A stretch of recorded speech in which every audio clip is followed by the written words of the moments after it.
দুপৰতে জানো যাই অটান মহিমা খবৰ নাই বাৰশ নাই এৰামে বুলি বাহা বিকাৰৰ হিতই চৰৰ অকেন মতে মতি ভেদ হৈজনী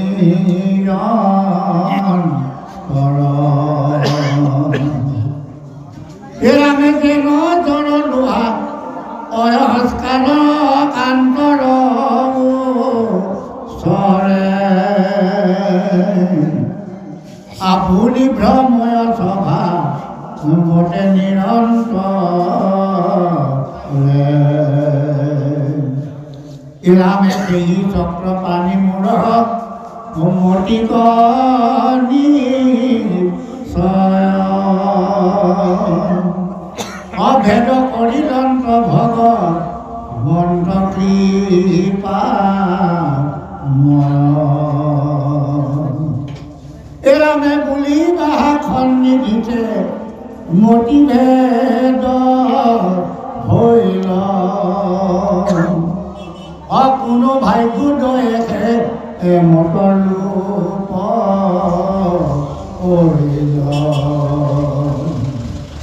হিৰামে তপস্যা দানৰ ফল কিবা আছে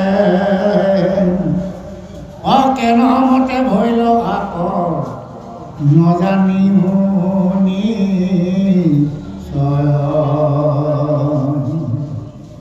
হিৰাম ব্ৰাহ্মণৰ আগে বুলি এইবাৰ কয় স্বয়ং মৌন হৈয়া ৰহিলা প্ৰহ্লাদ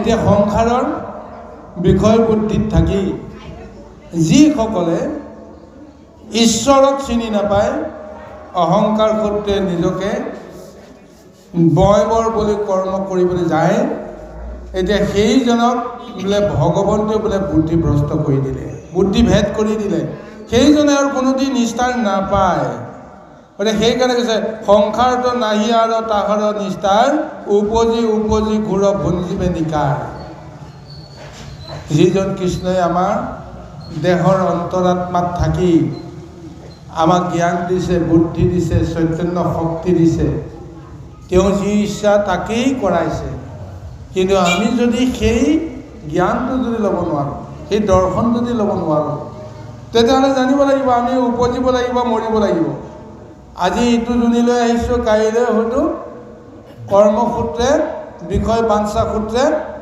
আমি আৰু বেলেগ এটা জুনিলৈ যাব লাগিব সংসাৰে নিকাৰ ভঞ্জিবৰ কাৰণে ইটো জনমৰ পৰা সিটো জনম সিটো জনমৰ পৰা সিটো জনম এনেদৰে আমি ভুগিবই লাগিব এতিয়াতো প্ৰহ্লাদে জানে এতিয়া নিকাৰ ভঞ্জা নাই জানো যদিও পৰম ভক্ত হৈ আছে স্বৰূপতে ক'বলৈ গ'লে তেওঁতো নিকাৰ ভঞ্জিয়ে আছে তেওঁ উপলব্ধিহে কৰা নাই কিন্তু জগতৰ দৃষ্টিত সেইটো নিকাৰ হয়নে নহয় বাপেকে পুত্ৰেকক মাৰিবলৈ যত্ন কৰাটো কেনেকুৱা কথা জুইত পেলাই মাৰিবলৈ যত্ন কৰিছে সাগৰৰ পৰা সাগৰত পেলাই দিবলৈ যত্ন কৰিছে বিষাক্ত সাপে কামোৰাবৰ কাৰণে যত্ন কৰিছে হাতীৰ গছক দিছে ইত্যাদি ইত্যাদি যন্ত্ৰণাবিলাক দি আছে আমি সেই যন্ত্ৰণাবিলাক দেখি তেওঁ দুখ পোৱা নাই বুলি পেলাই ক'মনে বাৰু কিন্তু তেওঁহে জানে দুখ পাইছেনে নাই সেইটো তেওঁৰ কথা যি কি নহওক এই বিষয়ৰ সংখ্যালৈ অহা মানে আমি যন্ত্ৰণা ভুগিব লাগিব গতিকে যন্ত্ৰণা কিমান দিনলৈকে আমি ভুগিবৰ কাৰণে সংখ্যালৈ আহি থাকি যিদিনাখনলৈকে আমি ঈশ্বৰক চিনি নাপাওঁ যিদিনাখনলৈকে ঈশ্বৰক আমি বুজিব নোৱাৰিম ঈশ্বৰক আমি বুজিব নোৱাৰিম সিমান দিনলৈকে আমি এই সংসাৰলৈকে অহা যোৱা কৰি থাকিব লাগিব এয়াও বোলে বিষ্ণুৰ মায়াই মোহিত কৰাৰ কাৰণতে সেই জীৱবিলাকে বিষ্ণুক পূজা কৰিব নোৱাৰে বিষ্ণুক চিনিব নোৱাৰে আজি এই উদাহৰণটো দিছে সাধাৰণ জীৱবিলাকেই যে ঈশ্বৰক বুজিব নোৱাৰে, ঈশ্বৰৰ মুখত লাল কাল, বেলেগ কথা। আৰে ব্ৰহ্মা আদি দেৱতাসকলেও বোলে ঈশ্বৰৰ মায়াত মোহিত হৈছে, ঈশ্বৰক চিনিব নোৱাৰা হৈ যায়, বুজিব নোৱাৰা হৈ যায়। ঈশ্বৰক পৰীক্ষা কৰিবৰ কাৰণে তেওঁলোকেও দুঃসাহস কৰিব লগা হয়। কিয় ব্ৰহ্মাই জানো ঈশ্বৰক পৰীক্ষা কৰা নাই? ইন্দ্ৰইটোতো কৰিয়ে আছে বহুবাৰ। গতিকে এইসকলেই যদি ঈশ্বৰৰ মায়াত মোহিত হৈ যায়, আপুনি মই কোন কোটা? আমিটোতো সেই মায়াতে আবদ্ধ আছোঁ। গতিকে এইকাৰণে আজি কৃষ্ণক এই কথাখিনি কৈ আছে আৰু খণ্ডামৰ্কক শুনাই আছে, আৰু লগতে এতিয়া তেওঁ কৈছে যে মোৰ অন্তৰত যদি কিবা বুদ্ধিভেদ হৈছে, মই দৈত্যপতি হিৰণ্যকশিপুৰৰ পুত্ৰ, গতিকে মোৰ অন্তৰত দৈত্য বুদ্ধি থাকিব লাগে। কিন্তু দৈত্য বুদ্ধিটো ভেদ কৰিছে কোনে? স্বয়ং সেইজনেই কৰিছে যদি তেওঁৱে কৰিছে। খণ্ডামৰ্কে সুধিছে যে দৈত্য বুদ্ধিক ভেদ কৰিলে কোনে? এটাৰ উত্তৰটো দিছে যে স্বয়ং প্ৰভু ভগৱন্তৰ অন্তৰাত্মাত থাকি যিজনে সমস্ত জগত চলাই আছে, সেইজনেহে মোক এই বুদ্ধিভেদ হয়তো কৰিছে। ইয়াৰ বাহিৰে তেওঁৰ বাহিৰে মোক কোনেও বুদ্ধিভেদ কৰিব নোৱাৰে। এই বুলি এতিয়া তেওঁ কৈ এতিয়া মনে মনে তেওঁ ৰৈ গৈছে। এতিয়া খণ্ডামৰ্কৰ উত্তৰটো এতিয়া কেনেকৈ পালে, এতিয়া তেওঁ নিশ্চয় পৰৱৰ্তী পৰ্যায়ত তেওঁ সুন্দৰভাৱে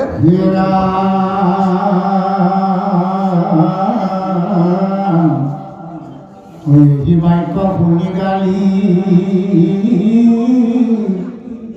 পাৰি বেলা দিল, এই মহাকুণে প্ৰহ্লাদক বচন বুলিল। এৰামে ৰাজা ৰখে বক নিজ দুৰ্জন ব্ৰাহ্মণ, প্ৰহ্লাদক নানা বাক্য বুলিল ভদ্ৰণ। এৰামে বেতয়ান মাৰো আক চালক উতাৰো, ৰাধাৰ ভাগ্য কৰো প্ৰাণে আক মাৰো। পণ্ডিতানি চাই কৰো মুখে বাক্য হলো, এই মনৰ দুখ হলো গাঁৱে শান্ত কৰো। এই ব্ৰহ্ম জ্ঞান চাই লগাও সতীমতী ভাঙো, অকুঠেৰ ঈশ্বৰে ৰাখে আমি যে ভঞ্জো। আমাৰ খৈছা মানে দূৰ কৰিলে অকুঠেৰ নিৰ্গত ইটো আসিয়া পাইলে এৰামে কুলহৰ আকাৰ প্ৰায় পৰম দুৰ্জন, সকলো কুলকে ইটো কৰিবে নাশন। এৰামে সমভেদ আদিয়া শিখাৰ মন যায়, খণ্ড বেটি বেটে আন নেদেখো পাই। পৰম দুৰ্বুধিয়া কৰে আন নাই, অদিতি ৰতনয় খবৰ চন্দন কৰাই। সিটো বনে ভৈলে ককন বাস প্ৰায়, ইয়াৰ অসমত দুৰ্জন বং সতকে এতিয়া প্ৰহ্লাদৰ কথা শুনি এতিয়া খণ্ডামৰ্কই আৰু ধৈৰ্য ধৰি থাকিব নোৱাৰিলে। প্ৰথমতে তেওঁ মৰমৰে বুজাইছিল, কিন্তু যেতিয়া বিপৰীত উত্তৰটো পাই গ'ল, এতিয়া তেওঁ ধৈৰ্যচ্যুতি হেৰাই গ'ল।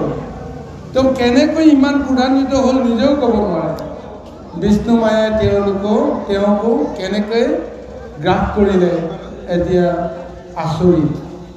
এতিয়া এই শিশু প্ৰহ্লাদক এতিয়া প্ৰচণ্ড গালি দিবলৈ আৰম্ভ কৰিছে যে ই বাক্য শুনি গালি পাৰিব লাগিলা, মহাক্ৰোধে প্ৰহ্লাদক বচন কৰিল। ৰজাৰ পুত্ৰক ৰোধ কৰাৰ শক্তি কাৰ আছে, সাহস কাৰ আছে? খণ্ডামৰ্কো নাই, কিন্তু তেওঁ যে এতিয়া ধৈৰ্যচ্যুতি হৈ গ'ল, অপ্ৰকৃতিস্থ হৈ গ'ল। যেতিয়া তেওঁ জ্ঞানেৰে ধ্যানেৰে যিটো কাৰ্য সাধন কৰিব নোৱাৰে, তেতিয়া তেওঁ পৰম অজ্ঞানী চৰিত্ৰটোৱে, চঞ্চল মনটোৱে তেওঁ কি কৰিব নিজেই একো ক'ব নোৱাৰা এটা অৱস্থা হ'ল। আৰু সেইকাৰণে ৰজাৰ পুত্ৰ হ'লেও এতিয়া প্ৰহ্লাদক তেওঁ পচন্দ গালি দিবলৈ আৰম্ভ কৰিছে যে ৰাজাৰ সেৱক দ্বিজ দুৰ্জন ব্ৰাহ্মণ প্ৰহ্লাদক নানা বাক্য বুলি ল'বৎস। ৰজাৰ তেওঁ দাস, সৰু দাস। আজি ৰজাৰ পুত্ৰক তেওঁ অতি দুৰ্জনৰ দৰে মহা তিৰস্কাৰ আৰম্ভ কৰিলে যে পেট আন মাৰোৱাক চালক উতাৰো, ৰাজাৰ আজ্ঞাক কৰোঁ প্ৰাণে আকৌ মাৰোঁ। লগৰীয়া বাকী অন্যান্য শিশুসকলক, দৈত্য শিশুসকলক আদেশ দিছে যে বেদ লৈ আহ, ইয়াক কোবাই কোবাই ইয়াৰ ছাল ফুটাই দিওঁ, ছাল ছিগি দিওঁ। এতিয়া ৰজাই আজ্ঞা দিছে, সেই আজ্ঞা মই এতিয়া পালন কৰোঁ। ইয়াক যেনেকৈ নহওক শাস্তি দি হ'লেও, দুৰ্ঘৰ শাস্তি দি হ'লেও এওঁ মানে যিটো বিষ্ণু বৈৰী ভাৱনাটো সেইটো নাশ কৰিব লাগিব। সেইকাৰণে এটা তেওঁ পুনৰ কৈছে যে ক'ৰ পণ্ডিত আনি ওলালি, গুৰুতকৈ গুৰু বুলি তেওঁ এতিয়া ক'বলৈ যেন গৈ আছে। সেইকাৰণে কৈছে ক'ৰ পণ্ডিত আনি, ৰজাৰ মুখে মুখে কথা আপোনাৰ গুৰুৰ মুখে মুখে কথা কোৱা, ক'ৰ পণ্ডিত আনি, কোন বিষ্ণু, এতিয়া তোক কোন বিষ্ণুৱে এতিয়া ৰক্ষা কৰে চাওঁ, ইত্যাদি ইত্যাদি নানান ধৰণৰ তীব্ৰ গালি গালাজেৰে এতিয়া শিশু প্ৰহ্লাদক ভয় ভাবুকি দিবলৈ যত্ন কৰিছে। ভয়ত কি জানিবা তেওঁ সেও মানে এনেকুৱা এটা ধ্যান ধাৰণা আছে। চাওকচোন গুৰুসকল, আমাৰ নিজৰ শিশুকেইটাক যদি ভালেৰে বুজাই বহাবলৈ নোৱাৰোঁ, তেতিয়াহ'লে আমি জানো ধমক নিদিওঁ জানো? ধমক দি তেওঁক শিকাবৰ কাৰণে প্ৰযত্ন কৰোঁ, কিন্তু সম্ভৱ নে বাৰু? শিশুক মৰমেৰে যদি বুজাব নোৱাৰে, ধমকেৰে জানো বুজাব পৰা সম্ভৱ হয় জানো বাৰু? তাৰ জৰিয়তে তেওঁৰ মন ইন্দ্ৰিয়ত কি প্ৰভাৱ পেলাব, এইখিনি কথাটো আমি চিন্তা নকৰোঁ। গতিকে আজি প্ৰহ্লাদক বুজাব পৰা শক্তি সামৰ্থ্য যে হিৰণ্যকশিপুৰো নাই, গুৰু খণ্ডামৰ্কৰো নাই। এতিয়া গুৰু খণ্ডামৰ্কক প্ৰকাৰতে তেওঁ এটা জ্ঞানহে দিলে। কি জ্ঞান দিলে? যে বিষ্ণুৰ বুদ্ধিটো তেওঁ দিবলৈ প্ৰযত্ন কৰিলে। মোক কোনে বুদ্ধিভেদ কৰিলে বুলি কওঁতে তেওঁ ক'লে যে ঈশ্বৰৰ বাহিৰে বুদ্ধিভেদ কৰোঁতা আৰু কোনো নাই। সেইজনেই যি কৈছে সেই তাকেহে ময়ো আপোনালোকৰ আগত ব্যক্ত কৰিছোঁ, সেইখিনিয়ে প্ৰকাশ কৰিছোঁ। স্বৰূপতে সেইটোৱে হয়। আপুনি মই অহংকাৰ কৰিলে কি হ'ব? গুৰুৱে দিয়া জ্ঞানখিনি প্ৰভু ভগৱন্তে শিষ্য হৈ হৃদয়তে থাকি সেইখিনি তেওঁ আয়ত্ত কৰি আছে। যিমান সময়লৈকে, যিমান দিনলৈকে তেওঁ ছাত্ৰ হিচাপে হৃদয়ত গুৰুৰ শাস্ত্ৰৰ জ্ঞানখিনি তেওঁ লৈ থাকিব, সিমান দিনলৈকে আমি জ্ঞানী হৈ আছোঁ, সিমান দিনলৈকে আমি পণ্ডিত হৈ আছোঁ। কিন্তু যেতিয়া তেওঁ অন্তৰাত্মাৰ পৰা সেই জ্ঞানখিনি তেওঁ এৰি দিয়ে, এৰি দিয়াৰ লগে লগে আমি মুখপতি হৈ যাওঁ, আমি একো ক'ব নোৱাৰা হৈ যাওঁ। সদায় দিনে গাই থকা ঘোষা ভাগিও আমাৰ মনলৈ নাহে, এটা শব্দও মনলৈ নাহে, মাজতে কিয় ব্ৰেক মাৰিব লগা হৈ যায়, ৰৈ যাব লগা হৈ যায়। কাৰণ যিজনে যিটো কথা মনত ৰাখিছে, যদি তেওঁ গম পায় যে চঞ্চল মন ইন্দ্ৰিয়ে তেওঁ মনটোক ইফাল সিফাল ঘূৰাই দি ফুৰিছে, গতিকে ভগৱন্তে সেইখিনি সময়ত তেওঁ সেই জ্ঞানটো প্ৰকাশ কৰি নিদিয়ে। মই নকওঁ তুমি কেনেকৈ কৰা কোৱা, কাৰণ মোৰ নাম লৈ আছা, মোৰ কৰ্ম কৰি আছা, আৰু আনক এতিয়া তুমি স্মৰণ কৰি আছা, নহয় জানো বাৰু? গতিকে ভুলটো লগাই দিয়ে। ঘটনবিলাক হয় কিহৰ কাৰণে? এইটো কাৰণতে আপুনি যি কৰ্ম নকৰক, এক মন এক চিত্তে আপুনি ঈশ্বৰ চিন্তা কৰি কৰ্মটো কৰক, এই কৰ্মত কেতিয়াও বিঘিনি নঘটে। কিন্তু আপুনি কৰ্ম কৰক, কৰ্মটো কৰিবলৈ যাওঁতে নিজৰ কথা চিন্তা কৰক, আৰু বেছি কথা চিন্তা কৰক, নাভাবিব লগা কথাখিনি ভাবক, ভগৱানে আপোনাক ভুল লগাই দিব। ভুল লগাই দিলেই আপোনাৰ অঘটন হ'ব। ভুল লগাই দিলেই আপোনাৰ দুৰ্ঘটনা। কিন্তু ঈশ্বৰক ধ্যান কৰি ঈশ্বৰৰ নাম লৈ আপুনি কৰ্মটো আৰম্ভ কৰক। কৰ্মটো কেনেকৈ সমাপ্ত হ'ব আপুনি ক'বই নোৱাৰিব। আজি এই তত্ত্বটোকে এতিয়া আমাক ভাগৱতৰ যদি কৈ আছে, এতিয়া সন্দামৰকৈ সেই কথাটো বুজিব পৰা নাই আৰু প্ৰহ্লাদক দাবী ধুমকি দি হ'লেও তেওঁক সেও মনাব বিচাৰিছে। কিয়? তাতেই প্ৰমাণটো ওলাল যে তেওঁ আচলতে যে দৈত্য বুদ্ধিৰে দাসৰো দাস হিচাপে কৰ্ম কৰিবলৈ যাওঁতে তেওঁ ঈশ্বৰক অপেক্ষা কৰিছে। কাৰণ ঈশ্বৰক তেওঁতো জানে গুৰু হিচাপে, কিন্তু দৈত্য শাস্ত্ৰ বিধিখিনি পালন কৰিবলৈ গৈ তেওঁ সেইখিনি কথাও হয়তো পাহৰিছে। চাব লাগিব, যিজন শুক্ৰাচাৰ্য গুৰু দৈত্যক সদায় দৰ্শন দি থাকে, কিন্তু সেইজনে কোনো ক্ষণে ভগৱন্তক কিন্তু কেতিয়াও তেওঁ নাপাহৰে। এই কথাটোকো আমি জানিব লাগিব। কিন্তু দৈত্যসকলক তেওঁই বুদ্ধি দিছে, তেওঁই কৌশল দিছে, সমস্তখিনি দিছে। আৰু সেই দৈত্যসকলে বিষ্ণুবৈৰী ভাৱনাবিলাক লৈ তেওঁলোকে সুকীয়া এটা ৰাস্তাত যায়। কিন্তু দৈত্য গুৰু শুক্ৰাচাৰ্যই যেতিয়া গম পাব যে মই কৰ্মমতে মই ধৰ্ম কৰিব পৰা নাই, মোৰ দায়িত্ব অনুসাৰে মই কৰ্মখিনি কৰিবলৈ যাওঁতে ক'ৰবাত ভুল হৈছে, গতিকে মই তপ কৰিবলৈ যাব লাগিব। মই জপ কৰিবলৈ যাব।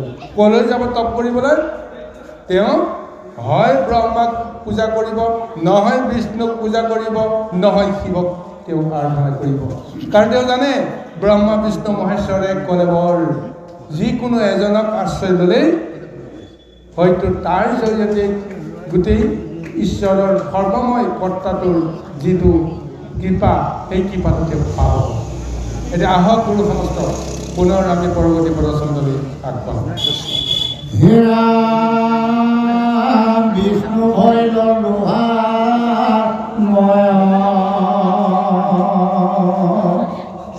অসুজি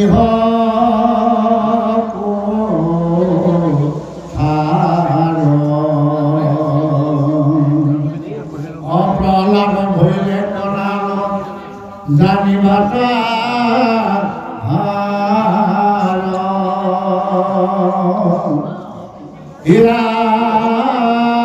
চন্দন বনক হবে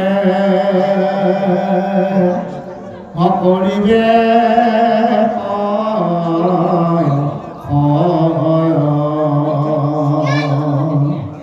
অসকলে বংশ কনাসী বেকদুৰা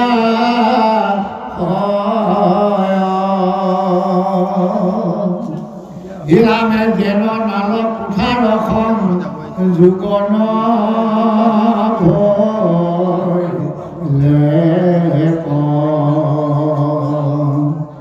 অকেন মতে আনুবীক্ষ চয়সে দি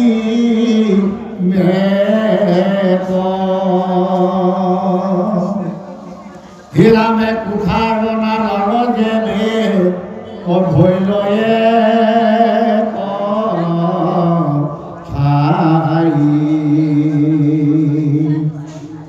বড় বড় বৃক্ষ হব ঘালে লোকে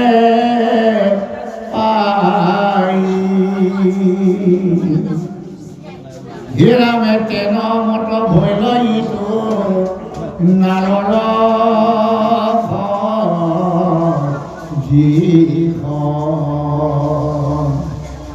বিষ্ণু ভৈল ইহাত পৰভূমিষ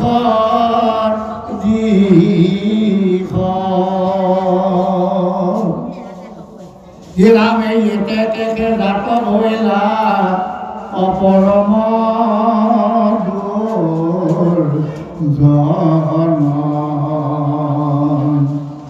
অদ্বিতীয় বংশ কৰিতো পৰিৱেশ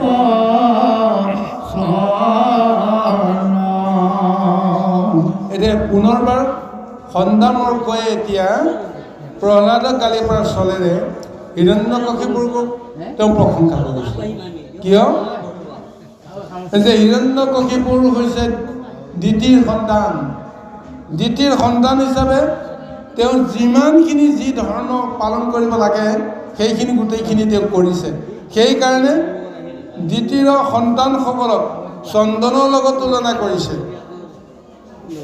আৰু চন্দনৰ লগত তুলনা কৰাৰ বিপৰীতে এতিয়া প্ৰহ্লাদক কৰিছে যে এটুকুৰা কাঁইটৰ লগত তুলনা কৰিছে, কণ্টকৰ লগত তুলনা কৰিছে।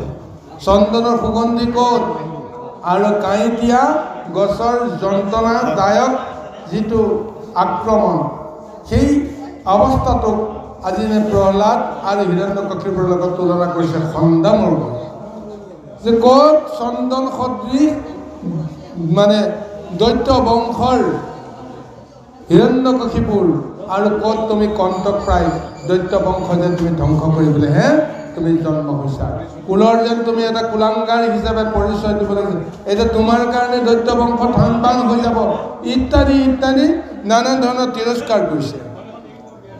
যে তেনেমতে ভৈলৈ এইটো আৰু লগতে কৈছে যে তুমি নিজে কৰা নাই এইখিনি কৰ্ম, তুমি কাৰোবাৰ হাতে কৰিছা, তুমি নিজে কৈছা তোমাক বিষ্ণুৱে তোমাক বুদ্ধি দিলে, এতিয়া তেওঁ গম পাই গৈছে বিষ্ণুৱেতো নিজে একো কৰ্ম কৰিব নোৱাৰে, তেওঁ আনৰ দৰে কৰ্ম কৰিব। এখন কোঠাৰে নিজে কেতিয়াও একো কৰ্ম কৰিব নোৱাৰে। কোঠাৰখনে যদি কাম কৰিব লাগে তেতিয়াহ'লে কোঠাৰত এডাল নাল লাগিব লাগিব, নাল লাগিলে কোঠাৰখনে কৰ্ম কৰে। এতিয়া তেওঁ অনুমান কৰিছে যে বিষ্ণুৱে আজি দৈত্য বংশ নিষেধ কৰিবৰ কাৰণে কোঠাৰ সদৃশ তেওঁ ৰূপ লৈ আছে, কিন্তু তেওঁ আক্ৰমণ কৰিবৰ কাৰণে আঘাত কৰিবৰ কাৰণে এতিয়া ভক্ত প্ৰহ্লাদক নাল হিচাপে তেওঁ ব্যৱহাৰ কৰিছে। গতিকে এতিয়া ভক্ত প্ৰহ্লাদৰ জৰিয়তেই আজি বিষ্ণুৱে দৈত্য বংশক যেন নিষেধ কৰিব, সেইকাৰণে কৈছে তেনেমতে ভৈলৈতো নালৰ সদৃশ, বিষ্ণু ভৈলৈ ইহাত পৰম বিসদৃশ, এতেকেকে জাত ভৈলা পৰম দুৰ্জন, দ্বিতীয় বংশক ইটো কৰিবে কৌশল। গতিকে দ্বিতীয় বংশক ধ্বংস কৰিবৰ কাৰণে আজি প্ৰহ্লাদৰ জন্ম হ'ল, আৰু প্ৰহ্লাদ নিজে নিজে জন্ম হোৱা নাই, এই বিষ্ণুৱে এওঁক এই কৃপাটো কৰিছে। আজি খণ্ডামক গুৰুৰ এক প্ৰকাৰ বুদ্ধি ভ্ৰম হৈছে, নিজৰ মতে তেওঁ কৰ্ম কৰিব পৰা নাই। এতিয়া কাৰ মতে কৰ্ম হৈ আছে? আমিওতো জানো কাৰ মতে কৰ্ম হৈছে, এয়া ঈশ্বৰৰ ইচ্ছা অনুসৰি কৰ্মখিনি হৈ গৈছে। দৈত্য বংশক আজি এটা বেলেগ এটা ৰূপলৈকে আগুৱাই লৈ গৈছে কাৰ জৰিয়তে? প্ৰহ্লাদৰ জৰিয়তে। কৃষ্ণ হিৰামেহি মতে অনানাবিধ ভয়ক দেখাই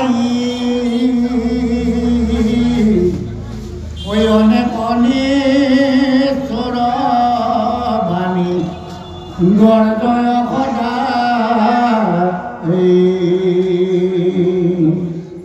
অপ্ৰহ্লাদক শিখা ইয়ানো শাস্ত্ৰ ধৰ্ম অৰ্থ কাম মাত্ৰ অকহয় সদা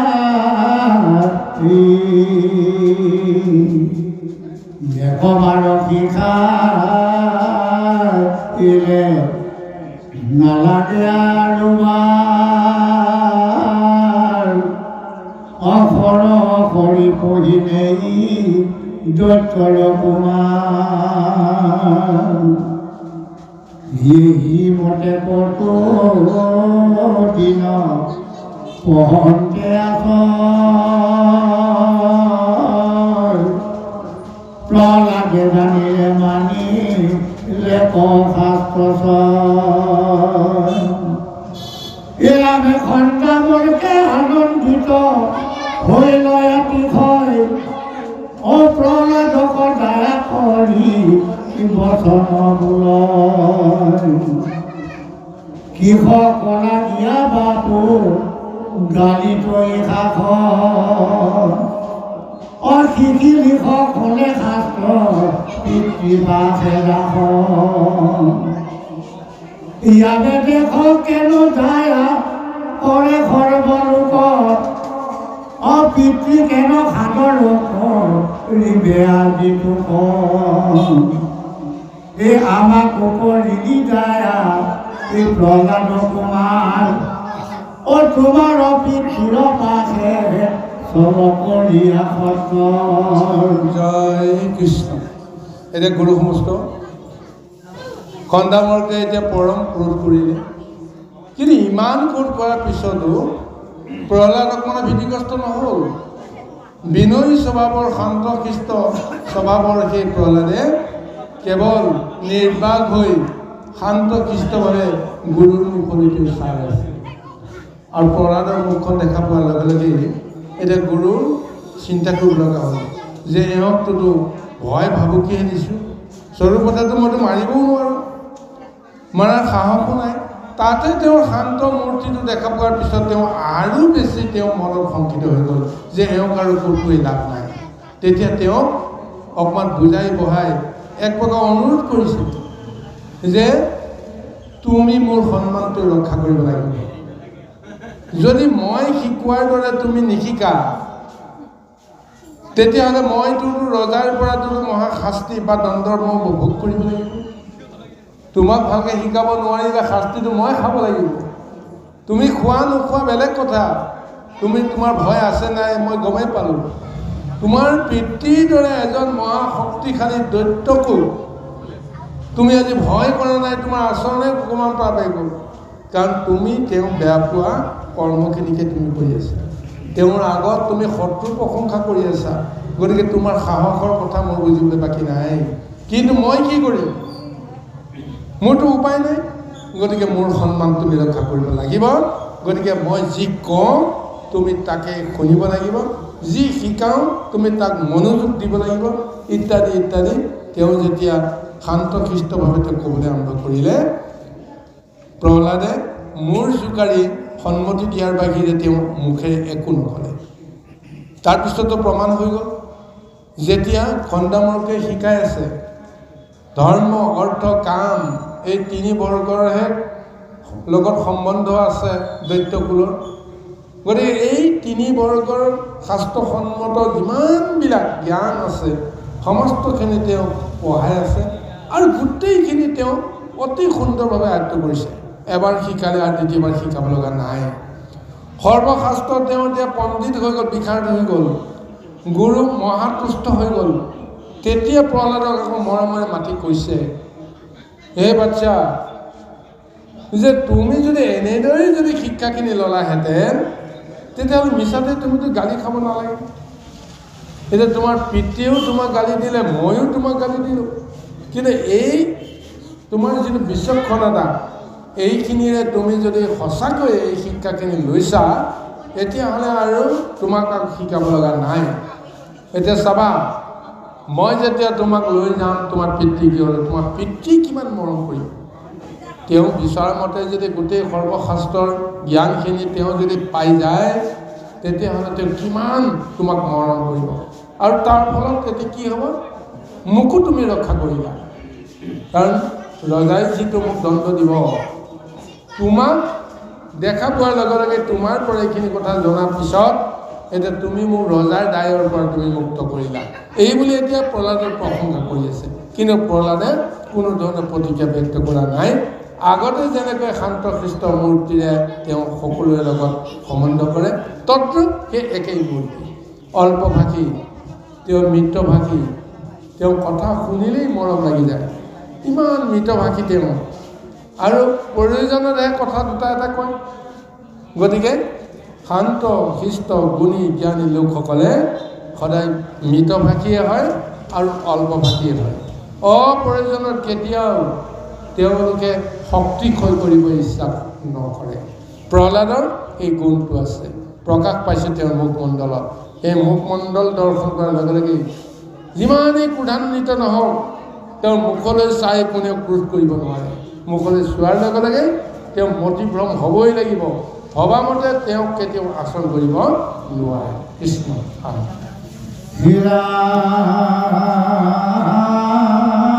প্ৰহ্লাদে উপাসে চলি গৃহ কৰিলন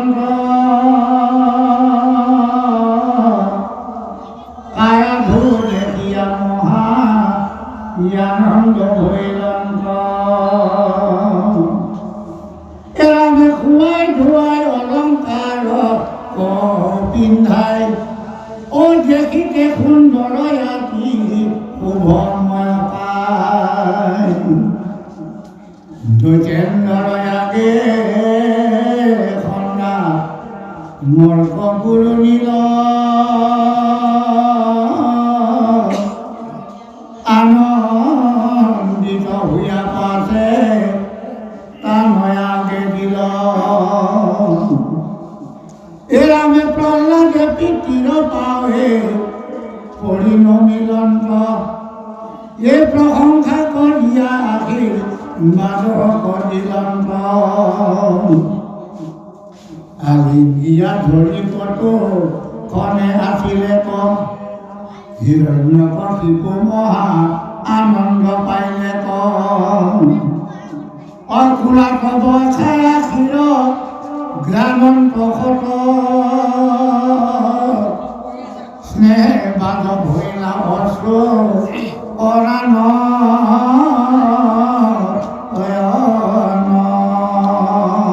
এতিয়া আনন্দ মনে খণ্ডানকে প্ৰহ্লাদক পিতৃ হিৰণ্যকশিপুৰ ওচৰলৈকে পুনৰ লৈ গ'ল। মনতে কিমান তেওঁৰ সাহস আছে, কিমান তেওঁ মনত প্ৰফুল্ল মন এটা তেওঁ ধাৰণ কৰি আছে যে আজি মই নিশ্চয় ৰজাৰ পৰা পুৰস্কাৰ নিশ্চয় পামেই পাম। কাৰণ প্ৰহ্লাদক দেখা পোৱাৰ লগে লগে গম পাই যাব। আৰু সেই প্ৰহ্লাদে যেতিয়া গৈ প্ৰথম হিৰণ্যকশিপুক দেখিছে, সেই প্ৰহ্লাদে প্ৰথমতে গৈ পিতৃৰ চৰণত পৰি সেৱা জনাইছে।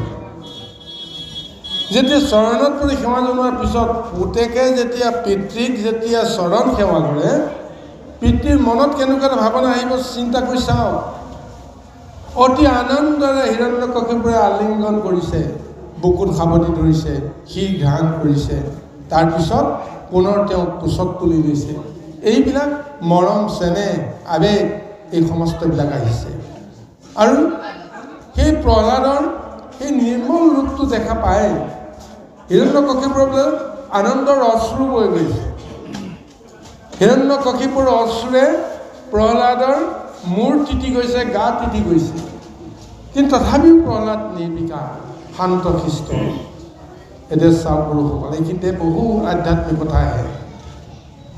যদি এজন ভকতে যদি এজন দুৰ্জনৰ চৰণ চুৱে বা শৰীৰ স্পৰ্শ কৰে, তেতিয়াহ'লে মহা দুখ হৈ যায়। কিন্তু আজি প্ৰহ্লাদে মহাভক্ত হৈ এজন দৈত্যক তেওঁ আজি চৰণ চুইছে। বিজ্ঞানসন্মত বিশ্লেষণেৰে চাওক কথাটো ক'ত কি লাগি আছে। কিন্তু স্বৰূপতে ক'বলৈ গ'লে এতিয়া এই হিৰণ্যকশিপুৰ কোনো কাৰণতে প্ৰহ্লাদৰ সেৱাৰ যোগ্য নহয়। কিন্তু এতিয়া বিষয় সম্বন্ধ হৈ আছে পিতৃ আৰু পুত্ৰৰ, এই ধৰ্মটোহে আচল।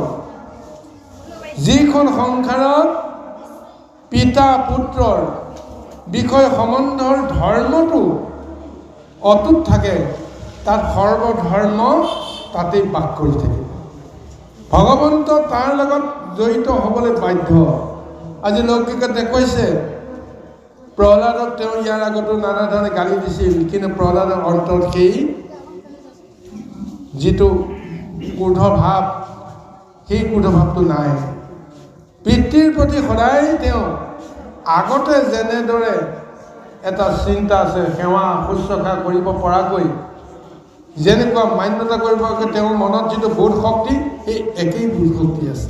অথচ তেওঁ জানে যে পিতৃয়ে যোৱা পন্থটো ভাল নহয়। এতিয়া তেওঁ উপলব্ধি কৰিছে যে মই কেনেকৈ পিতৃক বুজাব পাৰিম, এইটোহে তেওঁ ধৰ্ম লৈ আছে। মই যদি সেই পিতৃৰ যদি সন্তান হয়, পিতৃকুলত যদি মোৰ জন্ম হয়, তেতিয়াহ'লে মই যেনেকৈ নহওক পিতৃকুলক মই উদ্ধাৰ কৰিব লাগিব বা পিতৃকুলক ৰক্ষা কৰিব লাগিব। তেওঁ দেখিছে যে মোৰ পিতৃকুল শাপগ্ৰস্ত হৈ আছে, পাপত মজি আছে, বিপথে গৈ আছে। মই বিপদ বুলি মই সেই পথৰ পৰা মই আঁতৰি তেওঁলোকৰ পৰা আঁতৰি যোৱাটো মোৰ ধৰ্ম হ'বনে বাৰু? নহয়। সেই পন্থৰ পৰা তেওঁলোকক উদ্ধাৰ কৰাটোৱে মোৰ ধৰ্ম হ'ব, সেই পন্থৰ পৰা তেওঁলোকক ৰক্ষা কৰাটোৱে মোৰ কৰ্ম হ'ব।